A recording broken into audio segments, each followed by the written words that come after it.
This podcast is a proud member of the Edify Podcast Network.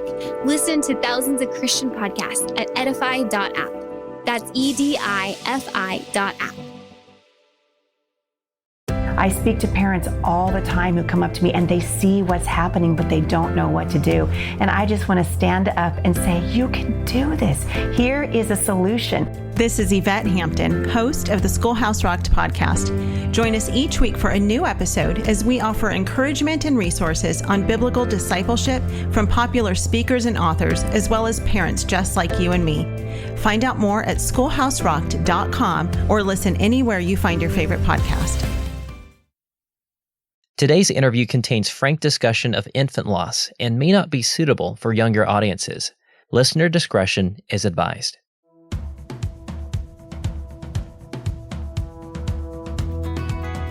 Hi, I'm Rachel Packabush from Wiley, Texas, and I'm a school counselor and a pastor's wife. Each episode reminds me of how marvelous and sovereign our God is. As a pastor's wife, I talk with many people, and I frequently rely on the testimonies I've heard from Compelled to encourage other believers. Enjoy today's episode.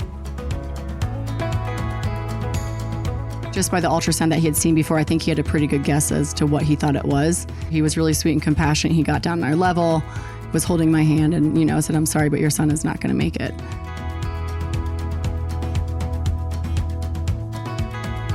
I'm Paul Hastings, and you're listening to Compelled, a seasonal podcast using gripping, immersive storytelling to celebrate the powerful ways God is transforming Christians around the world. Last week, we heard an exclusive behind-the-scenes recording with Gracia Burnham. Gracia and her husband were missionaries in the Philippines when they were kidnapped at gunpoint by terrorists and held hostage in the jungle for ransom. They endured every hardship you could possibly imagine, including gun battles, beheadings, and starvation. Yet Gracia was confronted with one continual question. Was Jesus asking her to forgive these men? Again, you can hear that story by tuning into last week's episode with Gracia Burnham. Today, our guests are Andy and Jamie Stewart, a young Christian couple expecting their first child when they received the crushing news that their baby was not going to survive their pregnancy, let alone a delivery. Could they trust a God who would let this happen?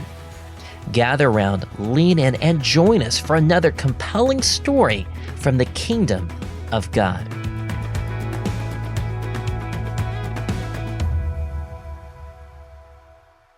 This past summer, I sat down with Andy and Jamie at their home near Denver, Colorado. They have similar backgrounds. They both grew up in Christian homes, made professions of faith, went to church consistently, and met each other during their first year of college. 5 years later, they got married and were living a pretty normal, comfortable life in the Denver suburbs. Andy was a civil engineer, Jamie was a hairdresser, and they were plugged in with a great church. Life was good. 3 years later, they became pregnant with their first child and were super excited to start their family. Jamie was just certain that their baby would be a girl, and so she preemptively chose the name Logan for their child, which is where we pick up the story as the two of them headed in for their 20-week sonogram. We were so excited for that ultrasound because it's the anatomy scan. So that's where you find out if you're having a boy or a girl. We had a big party planned for the afternoon where our family and our closest friends were going to come over so we could reveal the gender to everyone. And I was so excited. I told Andy it was almost more exciting than our wedding day, which I mean in like the nicest way, but I was so excited to find out, are we having a little boy or a little girl? That morning, I remember having a lot of anxiety, and of course it was because, at that appointment, that's where they go through and they do a full anatomy scan, and if there's something wrong, you'll find out at that point.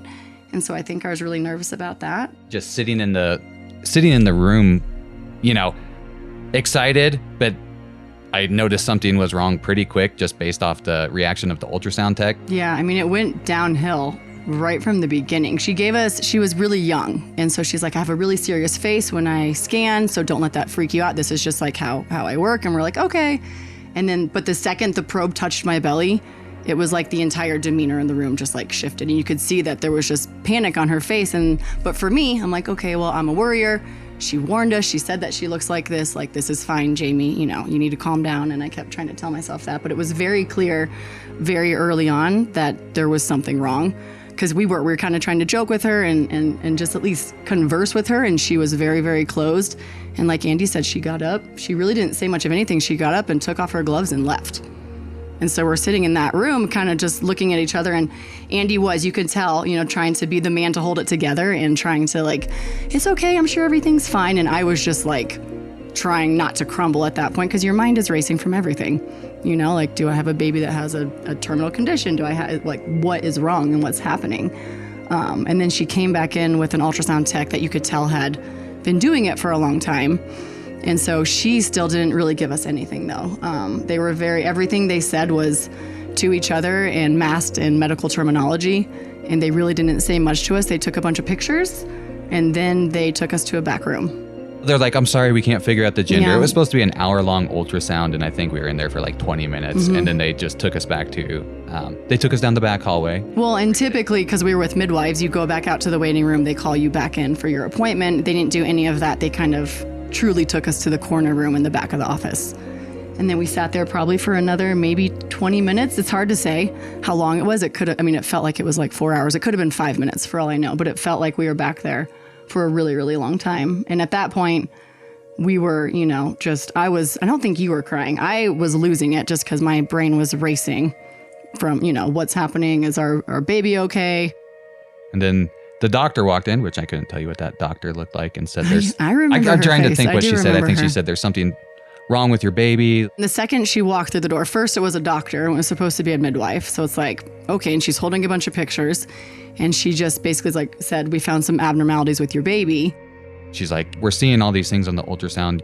They may be just missing limbs. And so I'm like, you just go down a path of like, I don't know what you're telling me. She's like, it may be completely okay. And I was like, it felt like we were getting broadsided, but at the same time given no information.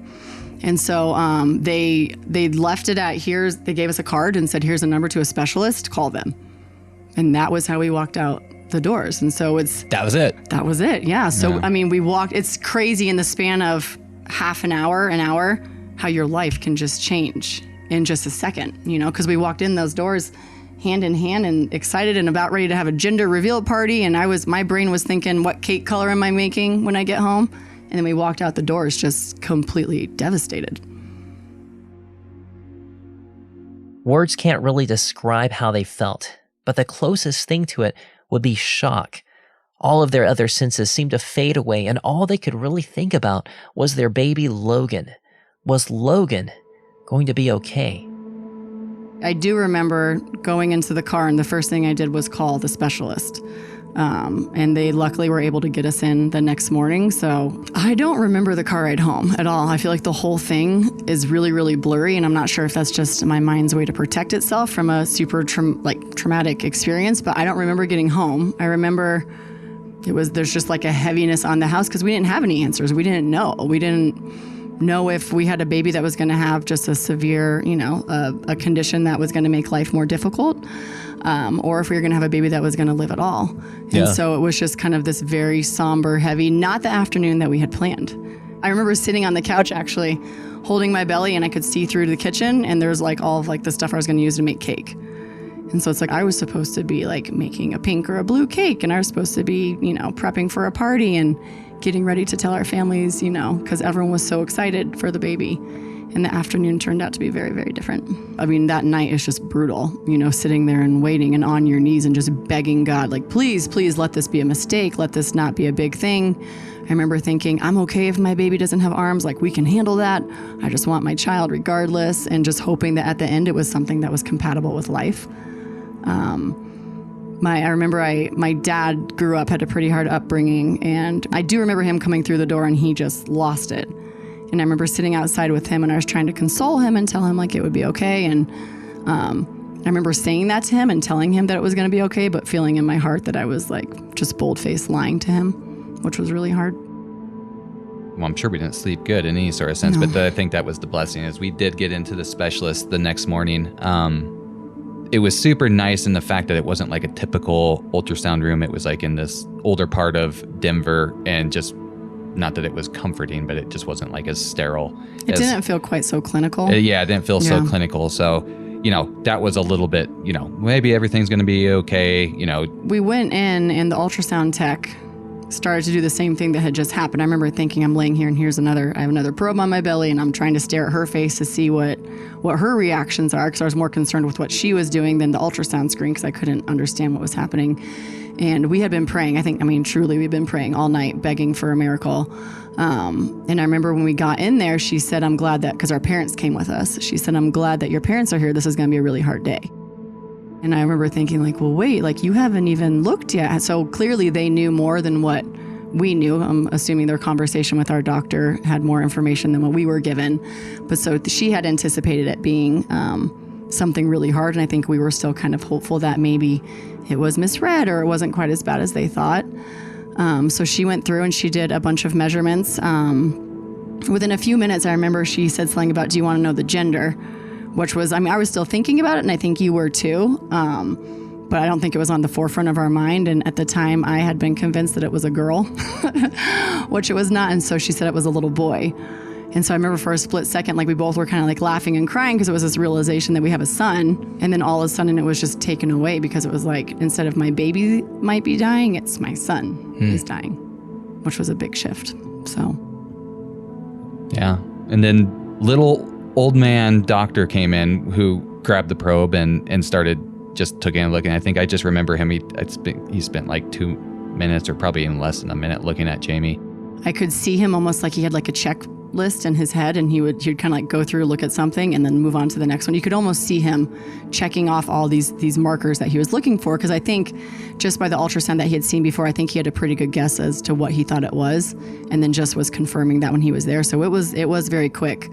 But he handled it much better. He was really sweet and compassionate. He got down on our level, was holding my hand, and, said, I'm sorry, but your son is not going to make it. As you can imagine, Andy and Jamie were devastated. Logan, their baby boy, was going to die. He had a very rare medical condition called osteogenesis imperfecta type 2, which unfortunately is always lethal. Osteogenesis imperfecta type 2 there's many different types. OI is basically a medical term, but it's brittle bone disease. There's a bunch of different types of it, ranging from livable to fatal, but it is the most lethal version. So out of all the different types that are out there, Logan unfortunately had the one that was the least compatible with life. And from what the medical world said, it was not compatible with life in any capacity. So in utero, he had a bunch of broken bones that they could see on the ultrasound. They were already broken, even as a 20-week-old baby. So which very likely was the reason that first ultrasound tech, when she got in there and could see that he already had more broken bones than a grown-up has, for their entire life. I'm sure that was kind of a shock for her, because it's not super common. They're kind of, sounds awful, but kind of frog legs. So like whatever the lower part of the leg, I think was like folded. So like they typically are measuring those bones for all their typical anatomy scans. And I think that's probably why she started panicking, because she's like, yeah. And then so his head wasn't calcified, so she could see a lot more of the brain than I think is typical. Kind of long story short, basically because his body can't grow the way it needed to and his abdomen couldn't grow, that there would not be enough room for his organs to develop and to mature, which ultimately would be the reason that he was not able to live outside of my womb. But now that they knew about Logan's medical condition, there was a whole host of questions they would have to answer and decisions they would have to make, and all of it under the worst imaginable circumstances.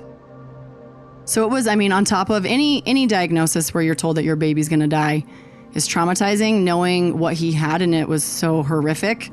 And is he in pain? Is he suffering? And all these different things definitely made it that much more traumatizing, just because when your kid's hurt, you want to help, and we couldn't take it away. And it was really hard knowing that he was broken. But yeah, it kind of just felt like a bomb had been dropped at that moment. Because like all the hope that you'd been holding on to was just gone in an instant. And then they start asking you all these questions that like we were still reeling from what was happening and what, like that our son was not going to make it. And then they're trying to ask like, well, here's the next steps.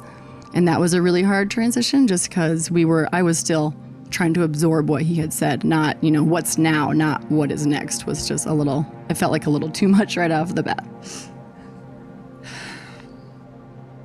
Initially, I remember just like the recoil of the information and that blast and trying to figure out what they just said. And then to be followed by, well, how do you want to move forward? I think we were just kind of initially like, not really even understanding what they're saying. And so like Andy said, it was basically you could terminate, you could induce labor. And I believe that they said something about that we could continue to carry, but that I don't remember that actually happening.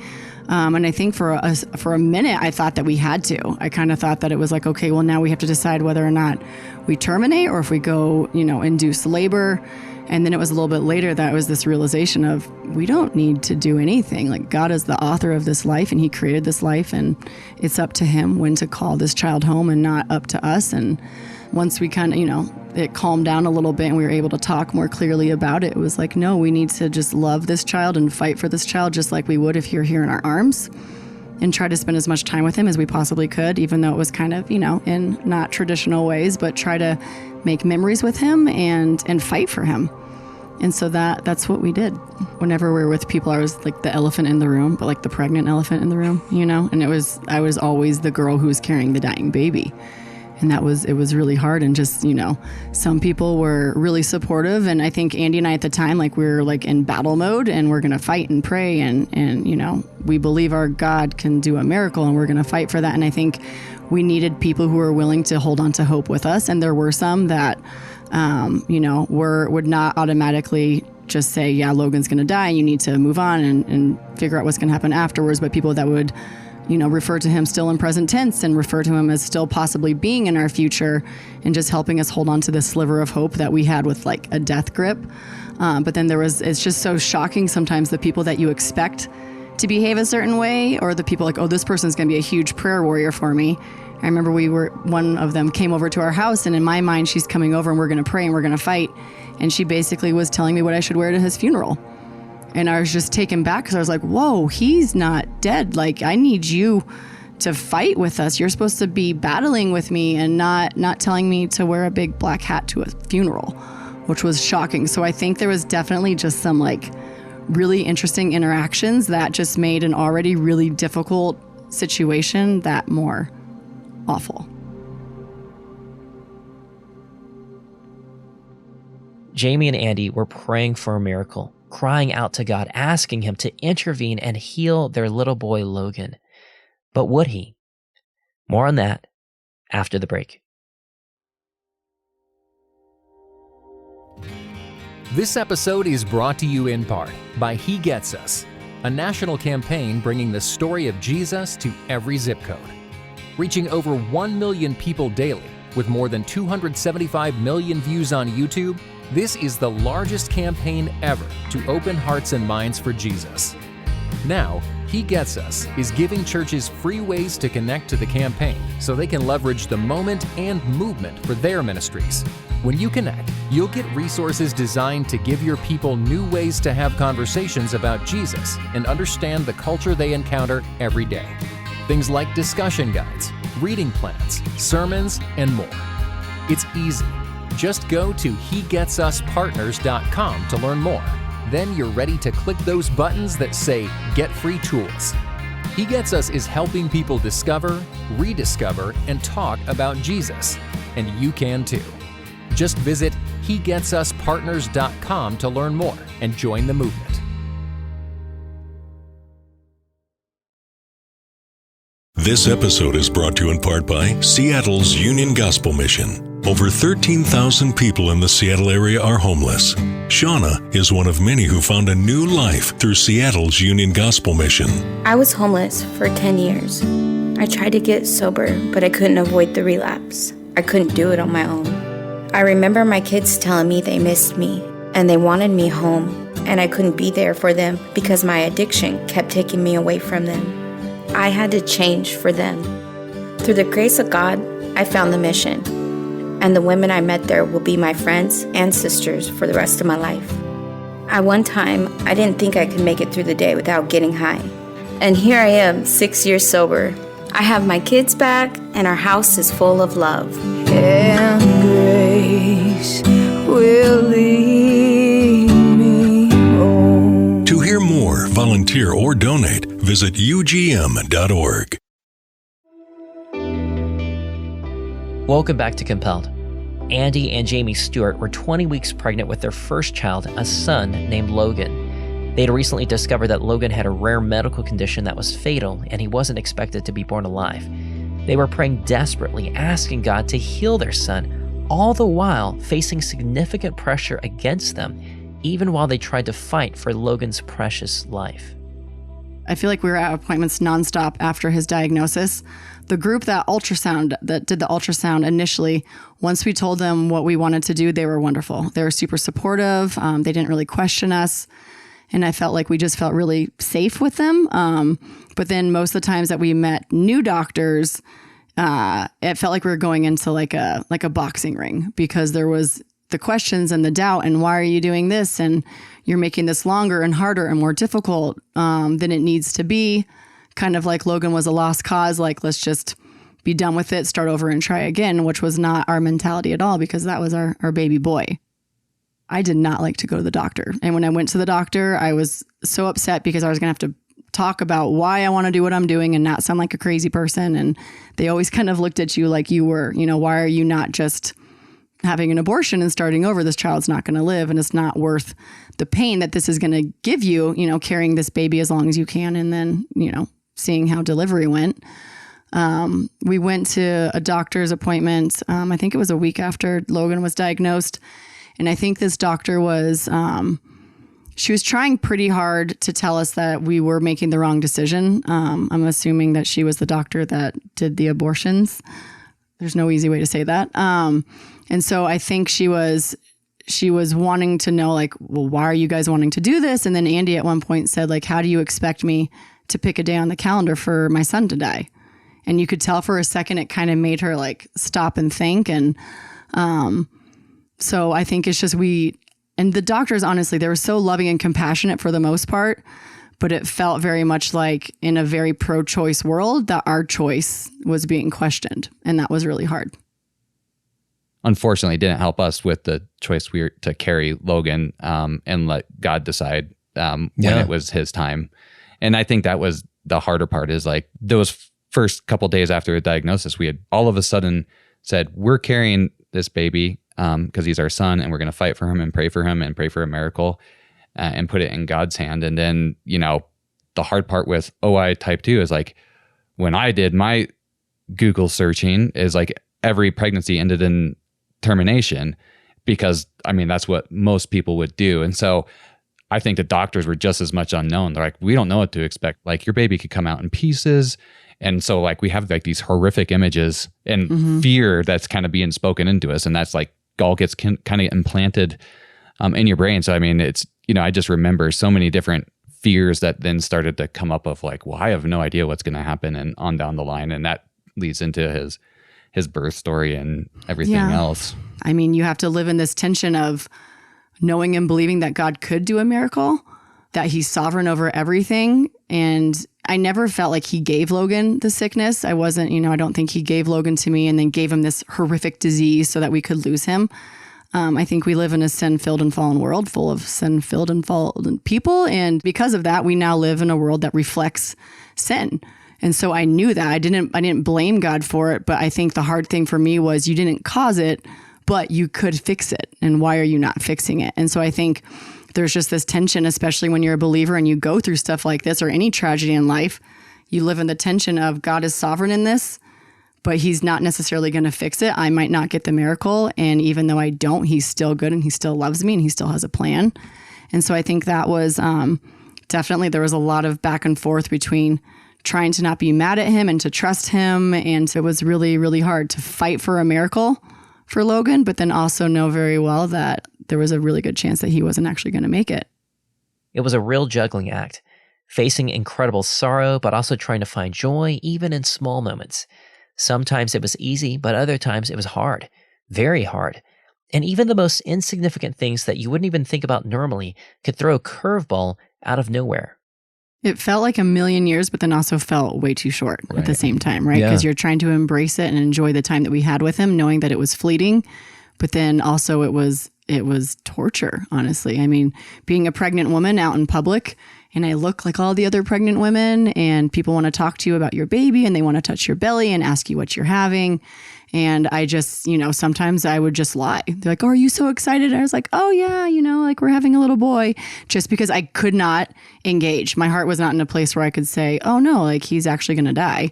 But then there were other times where people would say something and I would just say, no, he's going to die. And then having to field the many responses that you got from people, because obviously that's a huge shock. But it was very, very hard to look just like all the other pregnant women, walk past the baby sections in stores knowing I should be shopping there. I should be, decorating his room. I should be doing all these things. And instead we're at Target picking out a blanket to bury him in and fighting for his life. And then having people tell you, no, he's going to die, but then feeling him move inside of me.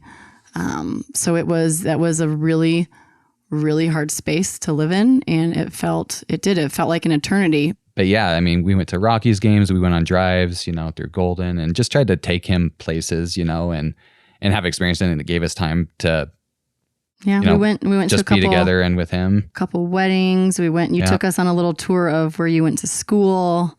We would read him books. We would sing him songs. There was a song that would come on pretty often and we would dance in the kitchen if we were home to it. So when that song would come on, Andy would hold my hand. And even if it was in the car, I remember you'd hold my hand because we both knew it was like, oh, it's a Logan song. And you'd look at me and you'd say, we're going to make it. And if it was at home, we would dance, which was really sweet. But yeah, just spending time with him, reading to him. Andy used to read him the Bible and just trying to somehow cram a lifetime supply of love into his life, which felt impossible. But that's kind of just what we're like, this is all we have and we're going to make the most of it. And it sounds beautiful and poetic on the surface, but we would go from dancing to me screaming and crying on the floor in a ball.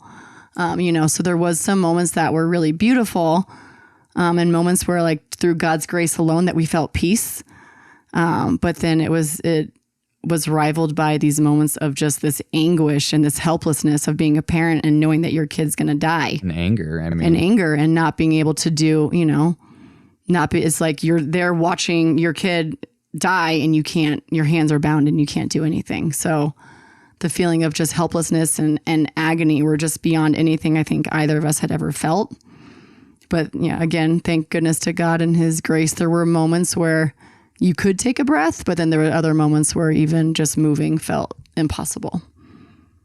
Yeah. I think I remember just being so angry and just mad at God and saying, if you're going to put me through this, what seems like this awful thing, like you better have a reason for it.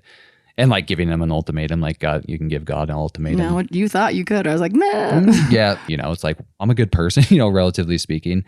Why bad things happen? And there's not a good answer to that question, is there?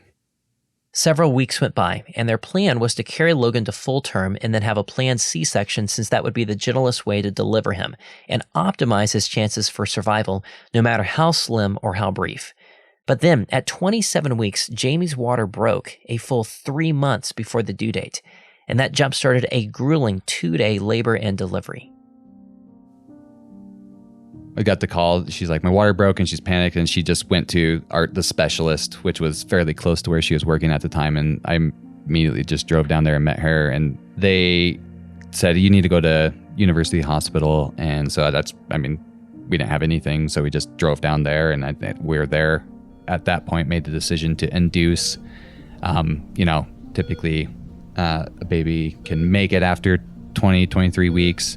We induced, and so then all the fears of the 2 days of waiting. I just remember the night before Logan was born in this hazy, but just sitting there and listening to the heartbeat on the monitor. And they didn't keep the monitor on all the time because there's obviously a high risk of his heart stopping, to stop beating. So we have a nice recording of that that I found on my phone. And, so obviously, just that sound is just very comforting. The delivery, I remember, was really hard. It was a lot harder than what I had anticipated. And any woman going into labor is scary, especially when you've never done it before. You don't know what to expect, and it just is super overwhelming. And as overwhelmed as I was about the physical pain I was going to feel, I was so upset over what's Logan going to feel. Because at the time we knew he was alive, and I knew sometime during this process he's not going to be alive, and what was that going to look like and feel for him. And so that was really, really overwhelming. And then especially when they started the induction process, and we had fought so hard to keep him in.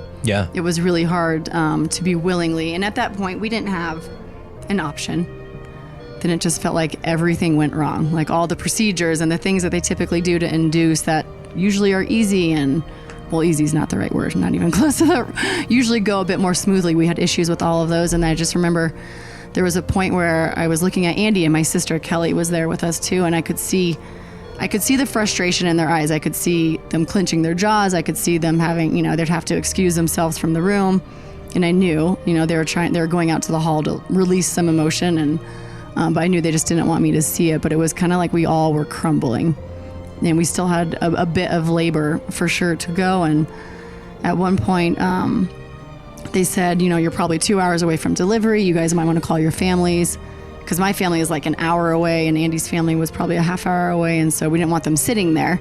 So we told them we'll call you guys when we get closer to delivery. And so we were 2 hours away from delivery. And then suddenly I told my sister and Andy, I was like, he's here. I have to push. I felt a big gush. And then it was like doctors and nurses and they weren't quite prepared. So it was a very, very chaotic scene. And I remember when I was actually pushing, I was like, I need to get him out fast because I'm crushing him. I was so afraid of what was happening to his body. And from those things that doctor said, she actually told us it could be potentially gruesome. Is he going to come out whole? So all these things are going through my mind. And then the second he came out, it was like this very chaotic scene instantly just went quiet. And I remember sitting up and in my brain, I was like, I just kept thinking potentially gruesome. Like, what am I going to see? What am I going to see?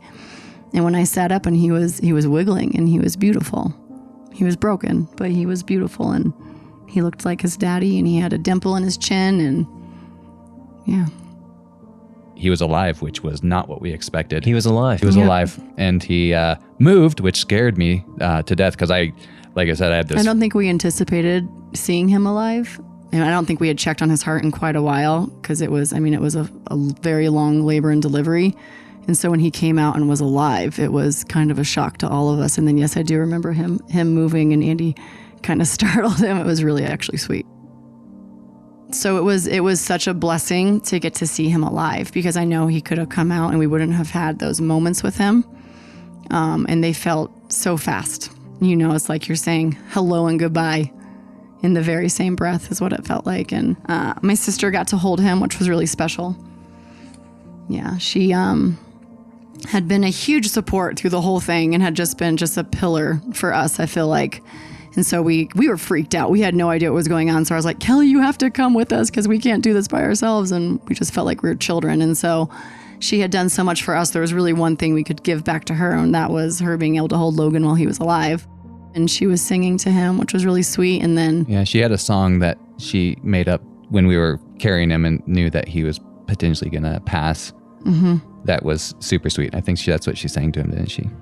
Yeah, it was Jesus Loves Me, but it was about he's going to help your body grow and long and strong. What was it? And pure as snow or something like that. So she made up this really sweet little song that she'd sing to him. So she got to hold him and sing to him. And then I held him for a minute and then we passed him back to Andy. And then Andy, I don't know if I'm going to be able to get this out.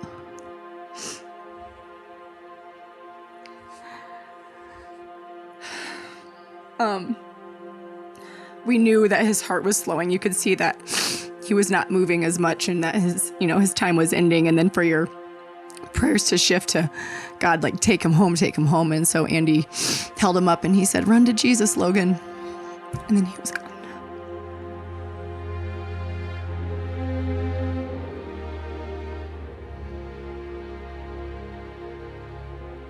I said, it's okay to go.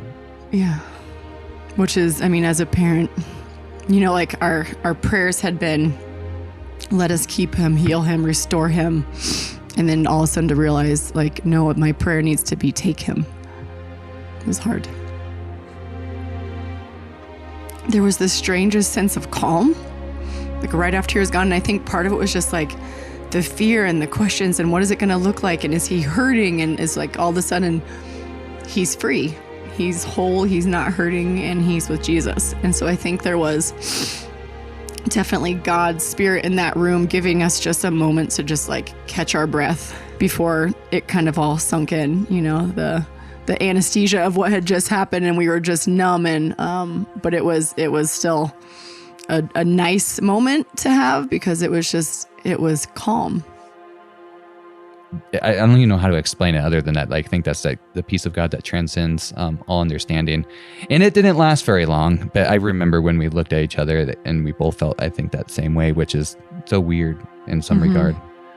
And I remember back to like the hospital and like the day that we were leaving them. And luckily, thank goodness, Andy's parents did volunteer to come down because, you know, leaving him in that room and knowing like we're walking out these doors, he should be with me. We should be putting him in a car seat. This should be like the most exciting day of our lives that we get to bring him home. And so to be able to leave him and have that last picture be his grandparents holding him was so much easier than leaving him with a stranger, even though it felt like my feet felt like lead trying to walk out of that room. And then they wheeled us down a hallway. They put us out like a back door. It's like we got like a side exit door.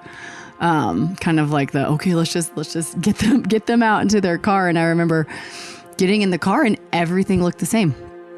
The world looked the same. There was people eating lunch. I remember seeing people walking their dogs and just doing completely normal things. Like, I wanted to scream. I'm like, how can you just be sitting here laughing and smiling and going on a walk with your dog? Like, my baby just died. I'm just driving home and my son's body is at the hospital and he's not with us. And, but the world just carried on. And, and then Andy definitely should not have been driving. And that was one of those things you never know when you're in that situation, but we were still just in such shock. And we got stuck in an intersection on the way home and neither of us our brains, we couldn't even think like, okay, just back up. Like we're too far on the intersection. We just need to back up. And so people were driving past and yelling at us and, you know, flipping us off and doing all the things. And we're just sitting here and it's like, we needed like a sign that said like, you know, be kind, my baby just died. But then we finally got home, thank goodness, safely. And that was super eerie because you walked into the house and it was like the exact same way we left it. Because the morning that I left for work, I didn't know that I wasn't going to be back for 3 or 4 more days. And so like our clothes were still crumpled on the floor and it just was, you know, but the last time I had walked through those doors, Logan was with me and then suddenly he wasn't. And so we spent the next, at least 2 or 3 days in bed. Kelly, my sister, I remember because we weren't eating, we weren't really doing anything. And I remember she would come and feed us grapes. So she just is so wonderful and was so graceful in that whole situation that she literally would sit by our side and feed us grapes. But yeah, that was kind of a blur. Their baby boy Logan was gone, and so was part of their hearts. But there was still a long road ahead of them, one that only the Lord could carry them through, which you'll hear about right after the break. As you already know, I love stories, especially those that highlight how powerful our God is. And that's why I want to tell you about another podcast I listened to called This Christian Life. It's another Christian storytelling podcast, much like Compelled. Every month, they take a Christian testimony and add sound effects, music, and narration to transform that testimony into a dramatic story. In fact, they just released their newest story called A Series of Fortunate Events. It involves a lake, a doctor visiting from India, and a beer drinking competition gone wrong. They may seem like random events, but God had a plan to use these moments to show a self-proclaimed enemy of God that God wasn't his enemy, but actually his loving Father. Another episode I really enjoyed was Trafficking to Triumph, the true story of a sports reporter who must fight for her life to escape from being trafficked. But even if she does escape, who will save her from the fear that haunts her every moment after? You can listen to all of these stories and new ones that are added every month by searching for This Christian Life on your favorite podcast app. Again, that's This Christian Life wherever you listen to podcasts. Throughout our history, the American church has played a vital role in the establishment and preservation of religious and civil liberty. Being salt and light requires knowledge of our culture as we fulfill the Great Commission and make disciples of all nations. And to be a biblical citizen, you need a firm understanding of biblical principles and know how to apply them in the world around us. You can be a catalyst for restoring biblical values in your neighborhood, state, and nation if you're prepared. My friends at Patriot Academy sat down with Christian leaders, pastors, and historians around the nation who are engaged in today's cultural battles and designed a tool for biblical citizens that's easy to use, captivating, and impactful. Instructors include Kirk Cameron, George Barna, David Barton, Matt Staver, and more. Through this course, you'll learn how the founders relied on their Christian moorings and biblical worldview to secure the blessings of liberty. You'll be treated to thought-provoking historical facts and inspirational true stories that aren't taught in our educational institutions today. And ultimately, you'll be edified and equipped to embrace your faith and practice biblical citizenship in modern America. Ready to get started? Go to biblicalcitizens.com to sign up and get free access. Again, that's biblicalcitizens.com.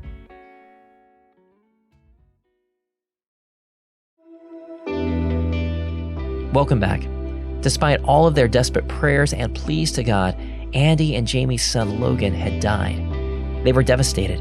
How could God do this to them? Didn't he care about them? Didn't he care about Logan? And how could they still trust him?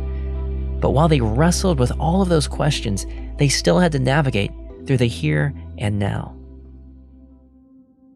I think one of the first things to get us out of bed was to go and do his service and his burial, which was, it was a really beautiful day when we buried him. I remember thinking that it was really beautiful out, and I remember feeling really, really anxious as we were driving to the cemetery, because it was just like these things, like we know, like I have to put my son in the ground today, and I have to watch as they put dirt on him, and I have to watch my husband carry a casket. And I know Andy was anxious about, being the person to carry the casket, and I was nervous about if I should see him again, because it had been about a week, I think, since we had lost him, and the plan was for Andy to go into the room and then to let me know if I should come in and look at him again. And the second I saw his little casket there, like we both just ran to his side and fell apart for a bit. And but eventually our families came in, and then we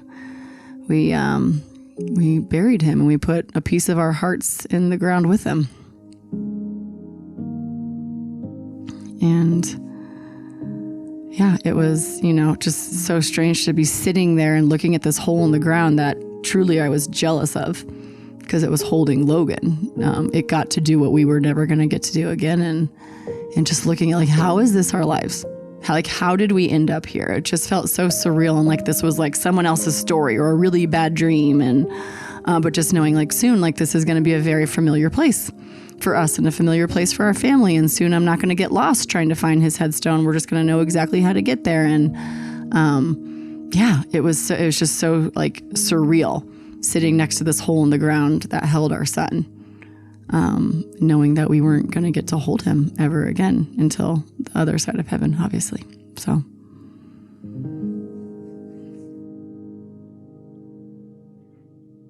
Jamie had it worse, and I had it much better. I could hide in my cubicle at the time and put my headphones on and listen to music. Jamie's doing hair and seeing a wide variety of people. The question that everyone hates after they lose a baby is like, well, how many kids do you have?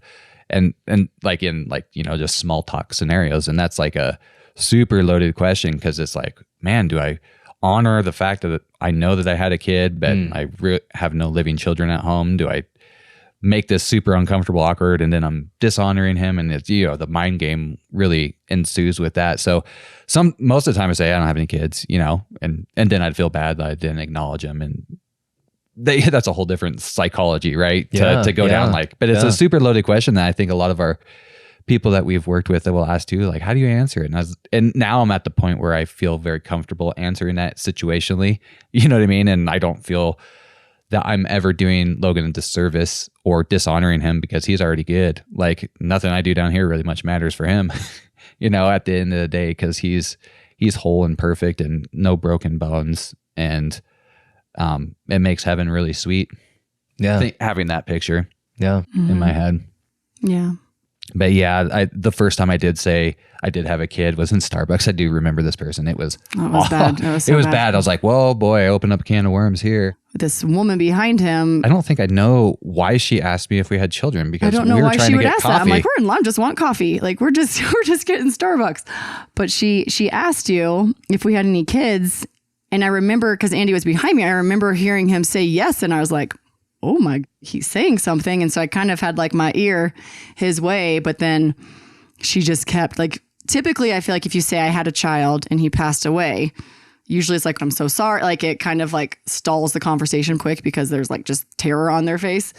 And she just kept pressing. Yeah, she's like, well, how what did he died. I was like, well, he had osteogenesis imperfecta, or brittle bone disease, and he passed away from that. Well, but how? And then she just kept pressing me. How did he die? And then I think at that point, my anger took over, and I was like, well, he suffocated to death, and like stop breathing. I mean, what do you want me to say? His heart stopped? And then I was like, okay, it we is need time to end to this go. conversation. Time to get our coffee and roll out of here now. So it's hard because you have this inner battle as to how should I handle this? And then you also have to deal with like this roulette where like, how is the person going to receive this? And it's a super hard space to walk, like a hard line to walk, because you just never know what you're going to get. And yeah, sometimes it goes well, sometimes it goes really bad. Typically you end up having to console the other person, or you can tell they're incredibly uncomfortable and they change the topic as quick as possible. And then every once in a while you do have those people who just have no filter and ask really inappropriate questions. And that's unfortunately what happened to Andy on the day that he first decided to share his little boy with a stranger. Knowing how to respond to someone who has lost a child can be difficult. And thankfully, most of us haven't experienced that pain, which makes it that much more important, though, to know the right way to reach out in those situations. In fact, the writer in Ecclesiastes 3 says it well when he writes that there is a time to weep and a time to laugh, a time to mourn and a time to dance. And as the Stewarts will tell you, knowing that there are different times like those is crucial. I feel like the most helpful things that people said, and it's so much more simple than we make it. I think we always try to really overcomplicate, and we feel like these really fancy words can fill the space and fill our hearts in the void, which it can't. It's just, I'm sorry. I'm sorry, and pretty much nothing after that. Apologize, affirm the loss. Like, I'm here for you. I love you. And that's pretty much it. But people always try, like, this will make you stronger. You can always have another one. And also being a believer, right? There's these verses that we use that are like blanket statements for tragedy. And, all things happen for good for those who love the Lord and are called according to his purposes. That's great. I believe that. But like when my baby dies, I don't care that there's going to be something beautiful that grows from this. My kid just died. And so I think there were sometimes people very well-meaning in the Christian world would try to use certain verses in an effort to give us comfort, but it would kind of do the opposite. And yes, we truly believe those things, but there's a time and a place for those. And when you're in the pits of grief, that is not the time for people to be telling you like, oh, well, this will do something good for someone, and it's like, well, I'm glad my child dying is going to help someone somewhere. Like right now, that's not helpful to me. My sister had actually said at one point that it's in those situations, it's so much better to pray or to speak scripture over people. So instead of saying, God will use this for good, pray with that person and say, God, like, please let this person see something good come of this. This is horrible. And this is a loss that they're going to feel forever and a void that's going to be, in their lives forever, but help fill that void, help show them the purpose of this. Cause that feels very different than, well, it's okay. God's going to use this for good. Yeah. I think the people that we felt the safest around were the ones that would let us feel whatever it was that we needed to feel, whether that was crying or being angry for the moment or making inappropriate comments at things, and would just like roll with it and not say, well, you shouldn't be mad. You shouldn't be doing this. You should be appreciated. Like the people that would just walk with us and let us feel what we need to felt were the ones that we, I think, appreciated the most. And it's honestly what we needed. We just needed people to be willing to sit in the brokenness and the ugliness of grief with us. And unfortunately, we live in a culture where that's not the norm. Our culture does not do well when it comes to death and dying, the process of lamenting. And it's like a very, very taboo thing. So that when you add to that the death of a child, you can see where people just went completely bonkers and had no idea what to do with us. And we felt we were really, really loved. We were super supported by our friends and our family and our church, but we felt completely misunderstood. And there's a huge difference. We tell this to our families a lot. There's a really big difference between being loved and understood. And we weren't understood. Grieving took a long time for both of them. And to be honest, they felt spiritually bankrupt. And it was a struggle to trust God. It was a struggle to want to engage with God. But the amazing part about God is that even though they may not have been there for God, God was still there for them. We are fighting so hard and praying and reading Logan the Bible and just like fighting for a miracle. And then that miracle didn't happen, right? And he passed, and then it's like I had no more energy left to fight and pursue God. Like, I think how we probably both felt. It's like, man, I had the energy to fight when he was here and read him the Bible and pray and be close to God in that aspect while he was here. But then afterwards, I was like, I don't have the energy. I don't have the desire to do that because I'm hurt, right? And I think that was where I was sitting. And then it's one thing that's super hard is like, I lost my wife. A piece of her died. I think life events change who you are and define aspects of it, but it's like there's this whole grieving process. It's like we were these, it's like a dividing line in our relationship. Is like we must have been some way before, but like I don't remember anything else, and it wasn't the same, right? So that's why it's so hard, I think, on marriages after losing again. And then it's like we're on different paths of grieving, and I still remember we went to church. But that was really hard, I think, for us too. I mean, I think there was the element where you could feel the Spirit, and that was one thing. But to me, I had zero energy to pursue. And I think that's like looking back now, there was all these small things and people that came along the way. That is where I think God shows up the most. And even though I didn't have any energy to pursue him, there was just these nuggets. I never was big in listening to Christian radio in any sort of sense, but after Logan passed and some of the songs that were on repeat, I listened to K-Love and would put that on the way to work. And I didn't cry at home, but on the way to work, I cried a lot. And, I think even though I didn't have energy to pursue God, God is still going to pursue me. And there was I just remember crying on the way to work one day, and I was having such a hard time knowing at work, but just everything that was going on in my life. And there was this song that came on, and I've never heard it on the radio since. It was like 10th Avenue North Times, and I've eventually found the song on a YouTube, and it was this Valentine's version, and it was this really cool song, but it was also these Bible verses, and it was literally at a time where I felt like I was at my lowest, and it felt like God was literally just talking to me like through the radio, which, there's never like these epiphanies. I don't think God just like shows up in a booming voice, but like that was like the one time where I was like, I felt seen in my grief, that even though I have zero energy to care about God, that he still cares about me. There was definitely a big shift between like us fighting for him, and like I don't think I'd ever been in the Word that much or had prayed that much before when Logan was sick, and then it was like this just like stall right afterwards, and it truly was energy. It's like I couldn't even have the energy to brush my teeth. So the idea to pursue this relationship, and I wasn't, for the most part, I can't say that we were like fully mad at him. I definitely had moments where I was mad at him, and I think a lot of it too was not even necessarily like Logan died, but like, where are you?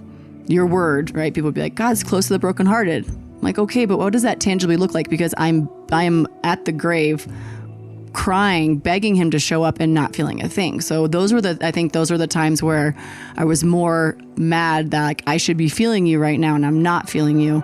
Why am I not feeling you? Like, why do other people who have had loss have these, like Andy said, these like revelations or this big booming voice or something? Why is yours so quiet? And so I think I really struggled with that. Thank goodness for both of us that we had a strong foundation growing up in a Christian home, and just knowing, that he is who he says he is, regardless of the things that we go through in this life. And so I think it was good to always have that. And I don't think we ever like moved away from our faith. I don't think there was ever a time where I even for a second thought about leaving my faith. God is hope. Right? And he is the only chance for us to see our son again. And even if he never did anything for us again, I knew he had given me his son, which suddenly had so much more meaning to it, right? For him to willingly give his son. Because if he had asked that of me, I would have said, no, find another person, like not my boy. But he did the complete opposite. And so I think I had that to counterbalance when I had those moments of frustration and those moments of, crying to him and just, where are you? Why, like, this is breaking me. I am not, like, I'm changing into someone I don't like. I feel like bitterness and anger and all these things growing in me that were super foreign because I had never felt them before. So I think my struggle with him was more in that capacity. I definitely had my moments where, just seeing other families get their miracles and all these other situations play out in front of us, wondering why did their baby make it and mine didn't? Or why did you give them the blessing and not us? Why did you give this mom 6 kids and not save my only one? So I did struggle with that. But at the end of the day, it was, he's good and he loves us and he gave us Jesus. Right. And so I think that kind of grounded me throughout it, even though I definitely had times where I'd go from, just begging him to fix my heart and then kind of yelling at him because why did you let it break in the first place? As Jamie and Andy's story wrapped up, I asked them one last question. What would they say to a parent who has lost his son or daughter and who is actively asking God, why did you take my child? That's a really good question. And it's actually one that I used to personally ask God all the time. And I asked him that for years upon years. And then one day, because he is so good to me, he actually finally gave me an answer. And it's hard for me to say, God said this, right? Because I feel like there's moments where I know it was his voice. And I feel like this is one of those moments where I truly do believe it was his voice. And it was, he basically said, Jamie, I didn't take Logan away from you. I gave him to you for eternity. So we are always so wrapped up in the here and now and in this life that we have, that we forget that like we have eternity, that this is a drop in the bucket. And he was like, if I didn't give you Logan right now, even though I know you had to lose him, you would not have him for all of eternity. And even though right now it's so hard and so painful that he's not here with you, the time that you're going to get to be with him is a millionfold what you're experiencing right now without him. So it was just such a simple shift in perspective, but eye-opening for me. And it really changed his heart, right? And it was like, well, he didn't take Logan. Like, he gave me a son. And we live in a fallen world. And that's what took Logan. And as tragic and as sad as that is, that world is only able to take him for so long because God is going to give him back to me when I, walk through the gates of heaven. And it helped me in my relationship with him immensely. And that was probably 5 years after he had passed when he finally, I think it was more so when I finally started listening and stopped complaining that he told me that. But it's been something I've held on to for a long time, has really just helped me in those moments where I just am missing Logan and wondering what he'd be doing. And, Guys, thank you so much for just sharing from the bottom of your heart. Thanks, guys, for your time. Well, thank you. Thank you so much for... It's so nice to meet you, and thank you for letting us share our story with you.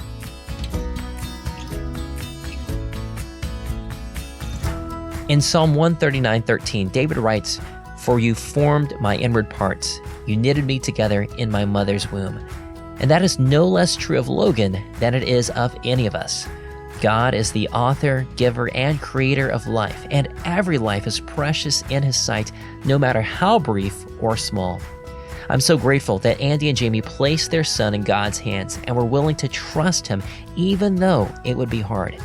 But I'm even more grateful that Jesus has provided a way for us to be reconciled with a holy God and one day be united with him in eternity and with all of those who are his, including Logan. It's been 10 years now since Logan passed away, and a lot has happened. Jamie and Andy have 2 more children, a son and a daughter, and they launched a nonprofit called Walk With Me, which is focused on providing practical, financial, and emotional support to families dealing with infant loss and to direct them to the true source of hope. They're doing incredible work, and we'll provide a link to their website and our show notes at compelledpodcast.com. Also, in the show notes, we'll include a couple of the songs that Andy and Jamie mentioned and a few other resources.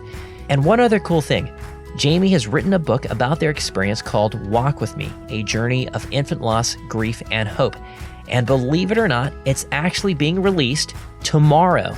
And no, we did not coordinate that. In fact, I was a little shocked last week when I found out the release date. But that's what I would call divine timing. And who knows, maybe that's a sign from God that you should go and buy a copy. Again, we'll include a link in our show notes at compelledpodcast.com to their book. If you enjoy listening to Compelled, then please take a minute and share it with a friend. One of the biggest reasons someone decides to listen to a new podcast is if they receive a personal recommendation from a friend. And we would love for as many people as possible to be encouraged by these stories of what God is doing. Finally, if you're looking for a podcast app on your cell phone, then we recommend our sponsor, CastBox. Their app is easy to use and lets you download episodes ahead of time to listen to when you're offline. And it's free. Learn more at castbox.fm. This episode was edited by Will Jackson. Our sound engineer is Zach Fowler, and our associate producer is Sarah Hastings. Stay tuned for a sneak peek from next week's story with Josh Howard, an unlikely missionary to India who is seeing God work in incredible ways and multiply disciples like never before. I'm your host, Paul Hastings, and you've been listening to Compelled. We'll be back with another compelling story next Tuesday.